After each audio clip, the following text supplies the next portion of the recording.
Сәлем достар, келе жатқан наурыз мейрамы құтты болсын. Бүгін наурыз көже дайындайтын боламыз. Менің ойымша қатып қалған наурыз көженің рецептісі жоқ. Әр ас үй ханшайымының өз рецептісі бар деп ойлаймын. Жеке басым үйде не бар, содан дайындаймын. Ең бастысы қазы болу керек. Онда наурыз көжеміз дәмді болып шығады. Етімізді жақсылап жуып, ыдысқа салып, су құйып, отқа қойып қоямыз.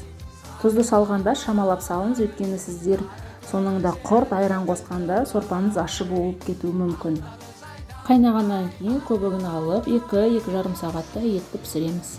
Бүгін мен наурыз көжеме жүгері, күріш, тары, құрт және айран қосамын. Ет піскеннен кейін шығарып, ең алдымен жүгеріні қосамыз. Жүгеріні бір қайнатып аламыз, жақсылап. Содан кейін барып қалған жармаларды қоса береміз.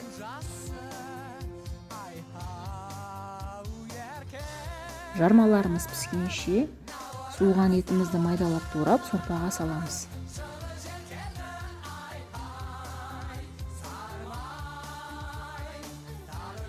Құртымызға шамалы сорпамызды құйып, езіп аламыз да қайтадан сорпаға құямыз.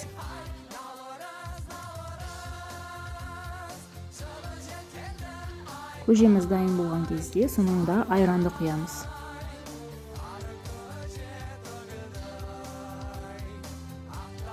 Жасалуы оңай, қазының дәмі бар өте дәмді наурыз көжені жақындарыңызды қуантып, наурыз мейрамында жасап көруге кеңес беремін. Астарыңыз дәмді болсын.